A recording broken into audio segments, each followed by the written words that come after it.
बिस्मिल्लाहिर्रहमानिर्रहीम। अस्सलाम वालेकुम। मैं हूँ खाना मानसा शहजादी। स्टेम इंटरनेशनल में खुश आमदीद।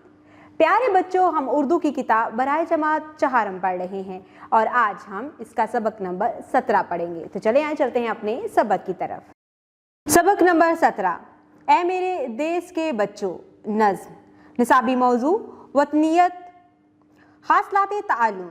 इस नज़्म के मुताला के बाद तुलबा इस काबिल हो जाएंगे कि वो हदायत या एलानात सुनकर इन पर अमल कर सकें, उर्दू में अशार और नज़में लय के साथ सुन सकें, नज़्म का मफ़हूम समझते हुए लय और आहंगी के साथ पढ़ सकें, नज़्म अशार को नसर में तब्दील कर सकें, अपने मुशाहिदात और ख़यालात को मरबूत, रवां और मौजू अंदाज में लिख सकें, लुगत से अलिफ बाए तरतीब से अल्फाज के मानी तलाश कर सकें, लय और आहंगी के हवाले से नज़में और गीत वगैरह सुनकर पसंद का इजहार कर सकें, ज़राए अबलाग से नज़में, गीत और वाक़यात वगैरह दूसरों को सुना सकें, अकान से 60 तक गिनती लिख सकें। सोचें और बताएं, एक मुहिब्बुल वतन में क्या क्या खूबियाँ होनी चाहिए।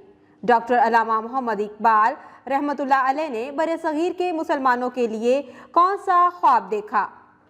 क्या आप जानते हैं, हमें इल्म हासिल करके वतन अजीज़ की तमीर व तरक्की में अपना किरदार अदा करना चाहिए। हुस्ने तरबिया।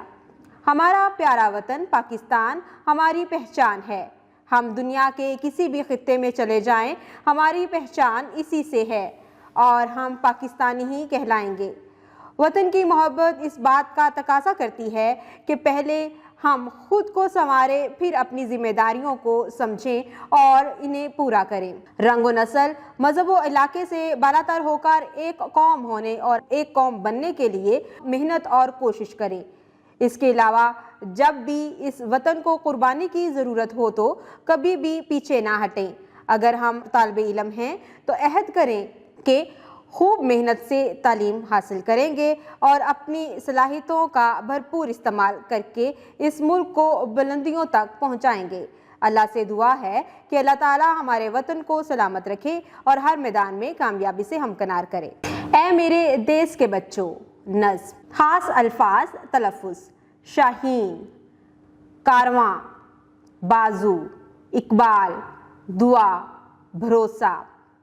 ऐ मेरे देश के बच्चों, हमें शहीन बनना है, ख्याले हज़रत इकबाल के सांचे में ढलना है। चलो हम खुद को ऐसे हौसलों का कारवां कर दें कि अपने अज़्म के आगे बिछा दे आसमां आँखें। हमें तारों की दुनिया से भी आगे आगे चलना है। ऐ मेरे देश के बच्चों, हमें शहीन बनना है। इन अशार में शायर ने बच्चों की तरफ मुखातिब होकर कहा है कि जिस तरह से अल्लामा मोहम्मद इकबाल ने अपनी शायरी के हवाले से बच्चों में हौसला और हिम्मत पैदा की, हमें भी इस तरह से हौसला और हिम्मत पैदा करनी है और अपने वतन के लिए एक ऐसा कारआमद शख्स बनना है जो कि इस मुल्क की इज़्ज़त व अज़मत के लिए बेहतरीन काम सर अंजाम दे सके। यही थी ख्वाहिश इकबाल कि इस देश के बच्चे हों अपनी धुन के पक्के, अपनी बात के सच्चे। हमें इकबाल की इस ख्वाब की ताबीर बनना है। ऐ मेरे देश के बच्चों, हमें शहीन बनना है। अल्लामा मोहम्मद इकबाल ने मुल्क पाकिस्तान के लिए एक ख्वाब देखा। वो ख्वाब ये था कि इस मुल्क में मुसलमान और इस मुल्क के बच्चे इस मुल्क को मज़ीद बेहतर बनाएंगे और यहाँ के रहने वाले आप अल्लामा मोहम्मद इकबाल के ख्वाब की ताबीर बनेंगे। और यहाँ पर बच्चों को शहीन कहकर मुखातब किया गया है, जिसका मतलब है एक ऐसा परिंदा जो कि बहुत बुलंद परवाज़ रखता है। खुदी का हाथ पकड़े ज़िंदगी की राह पे निकलो, बुज़ुर्गों से दुआ लो पर बुतों को जेब में भर लो। हमें अपने ही बाजू पर भरोसा करके चलना है। ऐ मेरे देश के बच्चों, हमें शहीन बनना है। हमें अपने आप को बेहतर करने की कोशिश करनी चाहिए। खुद को इतना मजबूत और इतना मुस्तहकम बनाना है ताकि हमें कोई भी नुकसान ना पहुंचा सके। हमें अपने बुज़ुर्गों की दुआओं की ज़रूरत है और हम हमेशा इस वतन के लिए एक बहुत कारआमद शख्स साबित होंगे।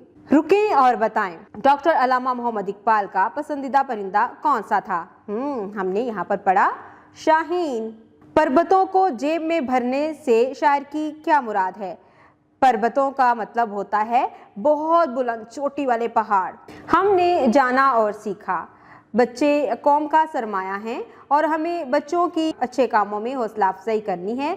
इन बच्चों की अच्छी तरबियत करके हमें अपना मुस्तकबिल रोशन करना है। प्यारे बच्चों, आज हमने अपने वतन अजीज़ के लिए हमें क्या किरदार अदा करना चाहिए इसके बारे में जाना है। हमने इस नज़म को बहुत ही गौर से पढ़ा है। हमने इसको लय के साथ और आहंगी के साथ पढ़ना है, नए अल्फाज के मानी को पढ़ना है और नसर में लिखने की कोशिश भी करनी है। उम्मीद करती हूँ आपने इस वीडियो से बहुत कुछ सीखा होगा। मज़ीद सीखने और जानने के लिए हमारे साथ रहिएगा। मिलते हैं अगली वीडियो में, तब तक के लिए खुदा हाफिज़।